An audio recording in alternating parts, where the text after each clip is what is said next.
1990 оноос хойш монголчууд хөрөнгөний зах зээл гэдэг зүйлтэй анх танилцж ирсэн. За түүнээс хойш 2016-2017 оны үед IPO давалгаа гэдэг зүйлээс болж хувьцаа гэдэг зүйлийг илүү сайн мэддэг болсон байхаа гэж бодож байна. Энэ хугацаанд бид алдаатай, оноотой, ашигтай, алдагдaltaй олон хөрөнгө оруулалтын шийдвэрүүд донд явсаар өнөөдрийг хүлээ. Тиймээс өнөөдөр бид та бүхэнд аль нэг компани хувьцааны ханш ирээдүйд яаж өсөхийг ярихгүй, хэрхэн баяжих тухай бүр илүү ярихгүй, өнөөдөр Монголын хөрөнгөний зах зээл дээр, Монголын хөрөнгөний бирж дээр цоо шинээр мэдлж буй ETF-ийн хөрөнгө оруулалтын боломжийн талаар та бүхэнд танилцуулах болно. Энэ бол FTI ETF.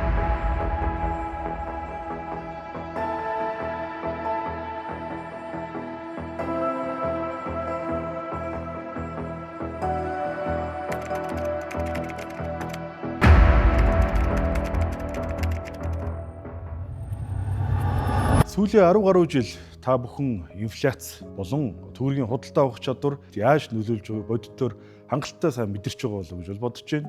10 жилийн өмнө 1 ам доллар 2000 төгрөгтөд тэнцэж исэн бол өнөөдөр 3600 төгрөгтөд тэнцэж байна. Энэ бол инфляцийн асуудал, мөн ам долларын өсөлт бидний мөнгийг үнгүүдүүлж байгаа асуудал. Гэхдээ энэ бол зөвхөн манай Монголын асуудал биш. Энэ бол импортлогч бүх улс орнуудын нийтлэг асуудал.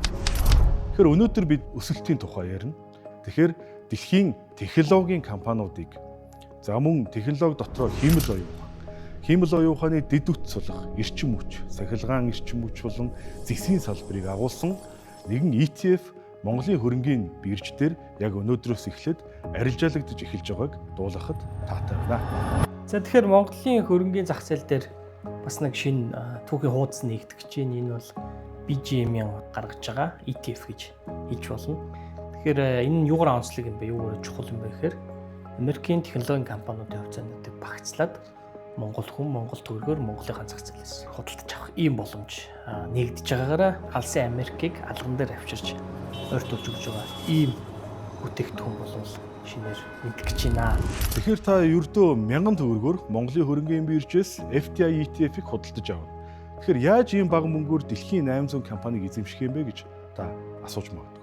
Гэхдээ энэний нууц нь ETF буюу багцлсан санд болчихж байгаа. ETF гэдэг нь олон компани хувьцааг нэг дор багцлсан бирж дээр яг хувьцаа шиг арилжаалагддаг бэлэн багц юм.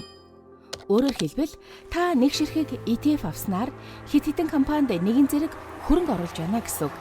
Ингэснээр эрсдлээ нэг компанид төвлөрүүлэхгүй олон салбарт олон компанид тараан байршуулж чадна. Бодит жишээ татъя. Дэлхийн зах зээл дээр SMH гэдэг ETF байдаг. Энэ нь чип үйлдвэрлэлийн дэлхийн шилдэг 26 компанийн хувьцааг агуулсан багц юм. Та нэг ETF авахд нэгэн зэрэг 26 компанид хөрөнгө оруулна. Цаг хугацааны явцад аль нэг компани нь алдагдaltaй болсон ч үлдсэн 25 нь өсөлттэй байвал таны хөрөнгө хамгаалагдсаар байх болно. ETF бол ердөөл энэ. Тэгвэл одоо FTI ETF-ийн багц дотор ямар салбарууд, ямар компаниуд багтаж байгаа юм бол? Энэхүү ETF нь дан ганц технологийн салбараас бүрдээгүй. Үүнд технологи, хиймэл оюун ухаан, чип, дата төв, эрчим хүч, зэс, мөн Америкийн нэгдсэн улсын хамгийн том 500 компаниуд хүртэл багтсан байгаа.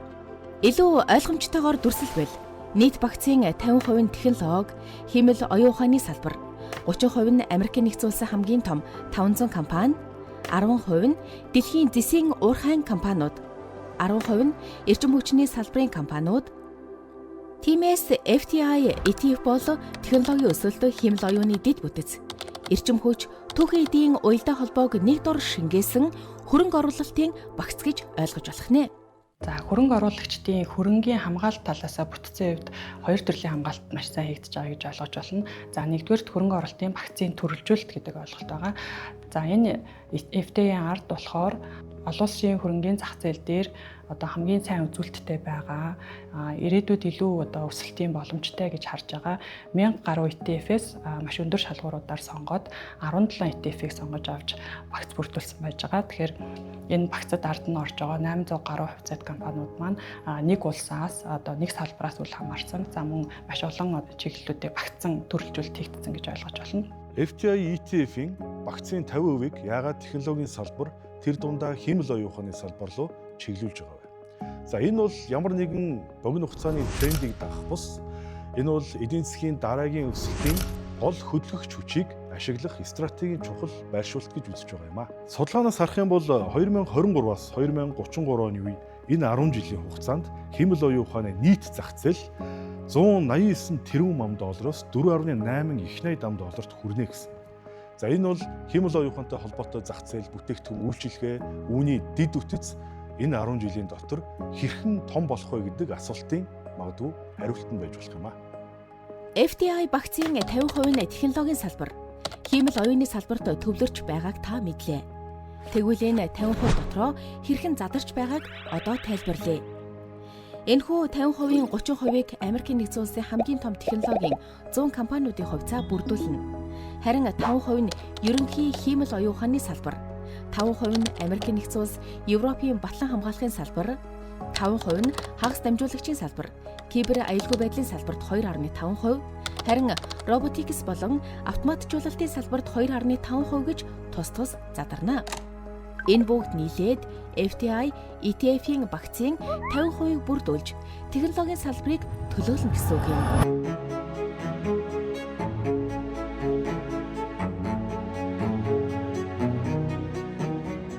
Тэгэхээр бүгдээрээ 20 жилийн өмнө интернет гэж юу байлаа гэдгийг сайн мэдж байгаа. 10 жилийн өмнө гар утас юу байлаа гэдгийг сайн мэдж байгаа. Өнөөдөр юу болоо хөгжиж юу гэдгийг сайн мэдж байна. Тэгэхээр технологи гэдэг бол өөрөө энэ л агуу зүйл. Технологийн салбар, тэр дундаа Америкийн технологийн салбар гэдэг дэлхийн технологийн хөгжлийн толгой ноён өргөл байж байгаа. Тэгэхээр өнгөрсөн хугацаанд энэ технологийн компаниудын хувьцаанд хэрхэн яаж өссөнийг одоо дурдах нь илүү цохоо гэж бодож байна. Тэгэхээр цаашдаа энэ улс энэ дэлхийд дээр манлайлагч хэвээрээ байж технологийн хөгжлийг тэргүүлнэ гэдэгт та итгэж байгаа бол энэ BGM-ийн гаргаж байгаа ETF-ийг хөрөнгө оруулалт хийхэд бид дэлхийд тэр дундаа Америкт тэр дотроо технологид хөрөнгө оруулж байна гэсэн. Сүүлд одоо SpaceX компани бол IPO хийлээ.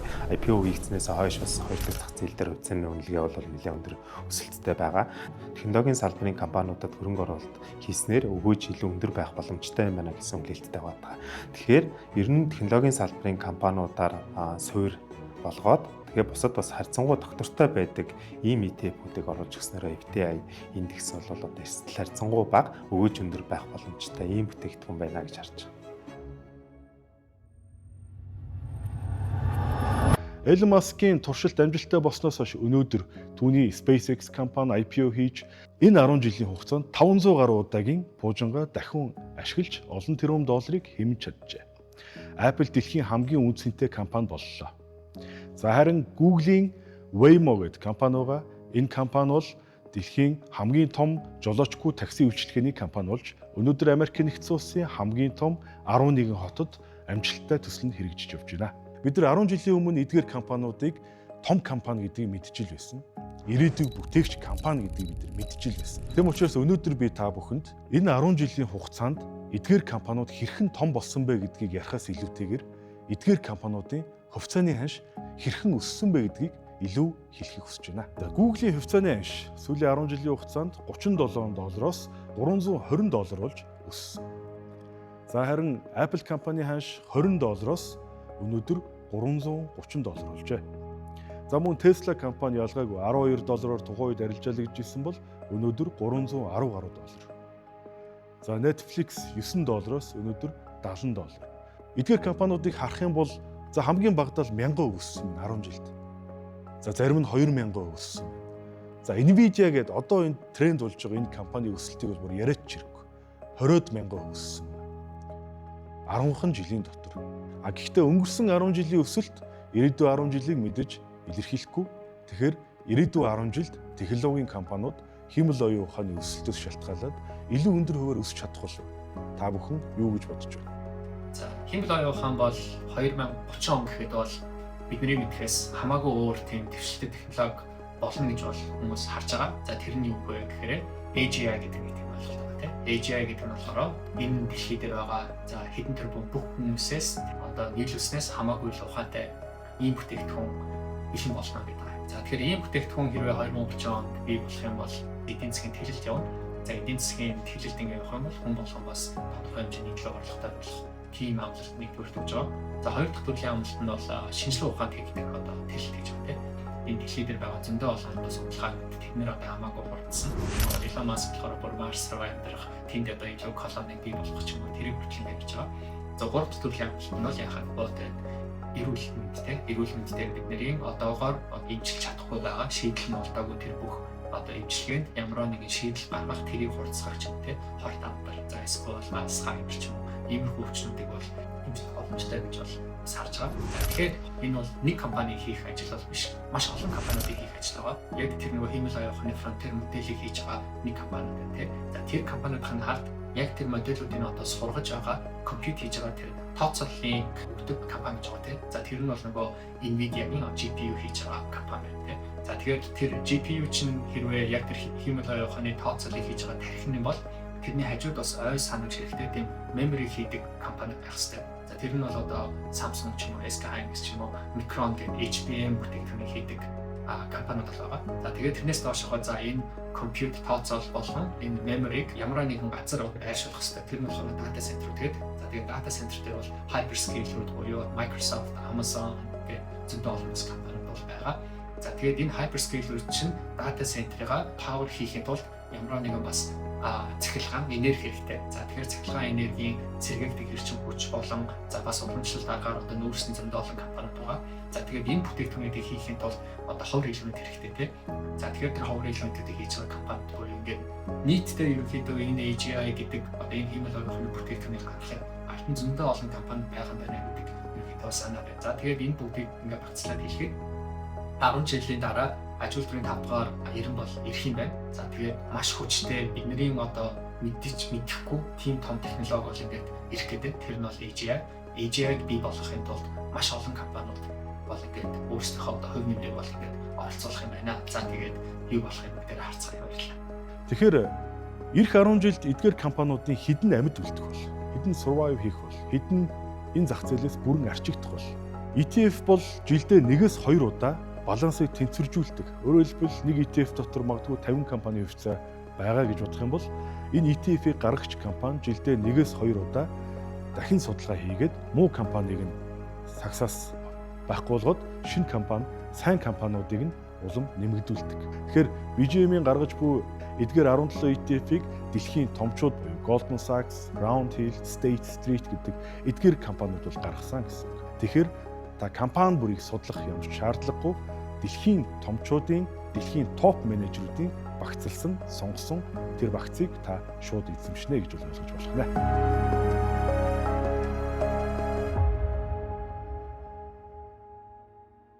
Монголын хөрөнгийн биелжил бол өнөөдрийн хүртэл дандаа дотоодын зах зээл дээр үйл ажиллагаа явуулдаг үндэсний компаниуд, голчлон хувьцаат компаниуд байдаг тийм. Тэгэхээр иргэд маань бол тэдгээрийн хувьцаа болон тэдгээрийн гаргасан бонд, бусад үнд зааснуудыг л авах боломжтой байсан тийм. Төгрөгийн хөрөнгө оруулалтад оролдог. Гэтэл одоо сүүлийн үед бол технологийн компаниуд за ялангуяа Америкийн нэгдсэн улсын зах зээл дээр одоо элчинтэй хөгжиж байгаа хиймэл оюун ухаан болон бусад технологид суурилсан компаниудын хувьцааны үндэс нь маш их өсч байдаг. За дээрэс нь ам долларын ханш бас нэлээд өсөлттэй байгаа тийм. Тэгэхээр ийм төрлийн бүтээгдэхүүнийг хөрөнгө оруулагчдаа иргэдтэй хүртээмжтэй болгох нь бол энгийн зах зээлд ажиллаж байгаа одоо мэргэжлийн байгууллагуудын хувьд бол хамгийн тулгамдсан асуудал байсан. Тэгээд энэ санхүүгийн зохицуулах хорооны тусгай зөвшөөрөл бүхий BGM Asset Management компанийн маань Future Tech Innovation гэдэг энэ индекс дээр суурилсан биелжээр арилжаалагдаг хөрөнгө оруулалтын санг одоо хамтран бий болгоё гэхэд нь бол хөрөнгөний биелжийн зүгээс бол маш таатай хүлээж авсан. Тухайн ETF-ийг Монгол хөрөнгө оруулагч нар маань төгрөгөөр одоо Монголын хөрөнгөний бирж дээрээс худалдаа авах боломжтой. За тэгэхээр мэдээж Монголын хөрөнгөний бирж дээрээс брокеруудаар дамжуулаад худалдаа авалт одоо хамгийн бага дүнгээр хийж байгаа нь хөрөнгө оруулагчдын хувьд бол мэдээж тогтмол бага дүнгээр за нөгөө талаасаа одоо доллар дээр суурилсан хөрөнгө оруулалтыг бол хийх боломжийг бүрдүүлээд явж байгаа. За тэгэхээр ингэснээр хөрөнгө оруулагч нарт бол хоёр төрлийн давуу талыг бий болгож байна. За нэгт бол мэдээж одоо нөгөө ханшийн эрсдлээс хамгаалах гэдэг урт хугацаанд доктортойгоор за ягаад тэгэхээр ETF маань одоо нөгөө үндсэн суур хөрөнгө оруулалт маань бол одоо доллараар цааталтай хийгдэж байгаа гэсэн. За тэгээд нөгөө талаасаа гэх юм бол бага дүнгээр тогтмол дэлхийн хаанаас ч Монголд үйл ажиллагаа буюу Монголын хөрөнгөний биржээр брокерийн гишүүнчлэлтэй байгаа брокеруудаар дамжуулаад хөрөнгө оруулалт хийх боломжтой байна. За ингэснээр хөрөнгө оруулагч та бүхэнд маань урт хугацааны хуримтлалыг бол хийх боломжийг бол бий болгож байгаа нь тухайн ETF-ийн бол бас нэлээд том давуу тал болж чадж байгаа. Энэ оны 5 дугаар сараас эхлээд Future Tech Innovation гэж индексээ бол олон нийтэд зарлаад явж байгаа. Тэгээд энэ дээр бол одоо хөрөнгө оруулалтын санг үүсгэн байгуулад иргэд хөрөнгө оруулагчдад Америкийн нэгдсэн улсын зах зээл дээрээс Монголын хөрөнгөний биелжээрээ дамжуулаад шууд хөрөнгө оруулалт хийх юм боломжийг олгож байгаа. Одоо хөрөнгө оруулалтын сонголтуудыг илүү хүртээмжтэй болгож байгаа нэг арга зам гэж хэлж болно. Хүн төрөлхтний түүхэнд нийтдээ олборлогдсон зэсийн хэмжээ гэж байгаа. Тэгэхээр эдгээр нийт зэсийн хэрэглээ ирээдүйн хүн төрөлхтний 30 жилийн хэрэглээг хангана гэсэн юм судалгааны үр дүн гарчээ. Тэгэхээр ирээдүйд зэс гэдэг түүхийд ямар чухал түүхийд болох нь тодорхой харагдаж байна. Мөн зэс хамгийн их ашиглагддаг цахилгаан эрчим хүчний салбар урт хугацаанд ямар том мега давалгааг авчрах нь тодорхой харагдаж байна. 2040 он гэхэд дэлхийн хэмжээнд зэсийн эрэлтийн хэмжээ болохоор ер нь 42 сая тоннд бол хүрэхээр таамаглалууд бол олон улсын байгууллагуудаас бол гарсан байгаа юм байна. За энийг бол 2025 оны том үзүүлэлтүүдтэй харьцуулахад бол бараг ингээд 50% өссөн үзүүлэлт бол байна. Тэ яг ингээд одоо зэсийн ордыг олж илрүүлээ. Нөөцийн тогтоогоод яг үйлдвэрлэлд бэлэн болгох гэдэг процесс болохоор асар их хугацааны цаг хүч хөдөлмөрүүд бол ордог. Мэдээч цаг хугацаа оож байна, капиталууд орж ирж болж байна. Дээрээс нь маш их хэмжээний зөвшөөрлүүд авдаг. Дэд бүтцийг шийдэж энэ нийлүүлэлтийг ийм огцом дүнгээр нэмэгдүүлэх боломжтой бол байдаг. За окей, тэгэхээр эрэлт бол нэмэгдээд байх юм байна. Нийлүүлэлт бол нэмэгдэх юм боломж бол байгаа. Гэхдээ хязгаарлагдмал бол байдаг юм байна. За тэгвэл бид хэд хөрөнгө оруулагчтай зориулаад энэ зэсийн салбарын өсөлтийг хүргэх үүднээс COPEX гэсэн ETF-ээр дамжуулаад бол хөрөнгө оруулалт хийж байгаа. За COPEX ETF-ийн хувьд гол нэг юм онцлог давуу тал байгаа тийм. Энэ бол олон улсын зах зээл дээр үйл ажиллагаа явуулдаг, зэс олборлдог юм томоохон компаниудыг багцлсан тийм багц руу хөрөнгө оруулалт хийж байгаа гэдгээр бас нэг юм онцлог байгаа. За эрчим хүчний ирээдүйн өсөлтийн боломж талаас нь харвал 2030 он гэхэд дэлхий дээр үйл ажиллагаа явуулж байгаа нийт энэ дата төвүүдийн эрчим хүчний хэрэглээ зарцуулалт бол 945 тэрбум киловатт цагт бол хүрэх юм төлөвлөгөөтэй байна.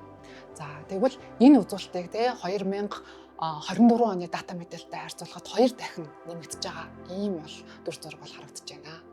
За өөрөөр хэлбэл эрчим хүчний эрэлт 2 дахин нэмэгдээд байна. Тэгвэл нөгөө талд нь энэ огцом эрэлтийг хангах нийлүүлэлтийн дэд бүтэц байгаа юу гэвэл одоогийн байдлаар яг юм бүрийн хэмжээнд хангах бүтэц бол тодорхой болоогүй байна, хөгжөөгүй байна. Тийм учраас бидний зүгээс энэ салбарыг ирээдүйн өсөлтүүд байгаа гэж бол харж байна. Тийм ч учраас 4 ETF-аараа дамжуулаад энэ салбар руу хөрөнгө оруулалт хийж байгаа.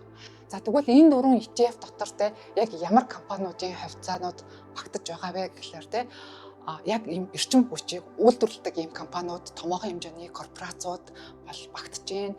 Үүнээс гадна эрчим хүчийг түгээдэг дэд бүтцийн байгууллагууд бол орж ирж байна. Ирээдүйд найдвартай, хямдтай ийм эрчим хүчний их үсвэрийг бүрдүүлэх чиглэлд бас ийм цөмийн эрчим хүч чиглэлтэй судалгаа хөгжүүлж байгаа. Энэ салбарт ер нь үйл ажиллагаануудаа явуулж байгаа энэ компаниудын хувьцаас ингээд багтаад орсноороо бас их онцлог давуу талтай гэж бол харж байна. Санхүүгийн зохицуулах хорооноос хөрөнгөний зах зээлийг хөгжүүлэх хүрээнд сүүлийн жилүүдэд маш олон арга хэмжээг шат тараатаагаар авч хэрэгжүүлж байгаа.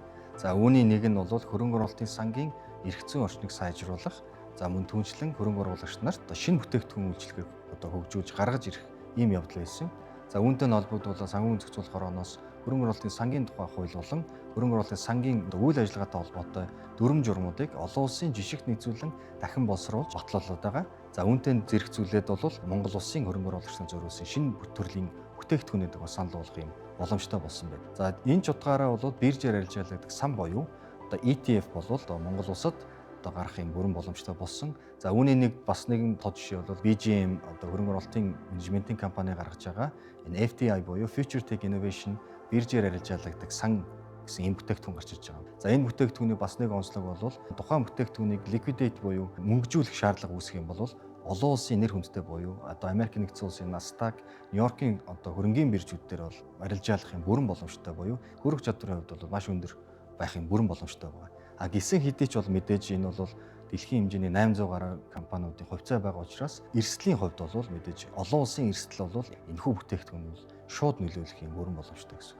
Өөрөөр хэлбэл за Монгол улсын хөрөнгө оруулагч нар дэлхийн зах зээл дээр бол хөрөнгө оруулахын боломжийг энэхүү бүтээгдэхүүнээр дамжуулж олгож байгаа. За нөгөө талдаа мөн адил эрсдлийг бол мөн адил шууд үүрэх ийм бас байгаа шүү гэдгийг бас давхар хэлэх нь зөв баха. За энэ дашрамт та бүхэнд бас нэгэн зүйлийг сануулхад ETF гэдэг бүтээгдэхүүн бол өөрөө хөрөнгө оруулалтын хэрэгсэл.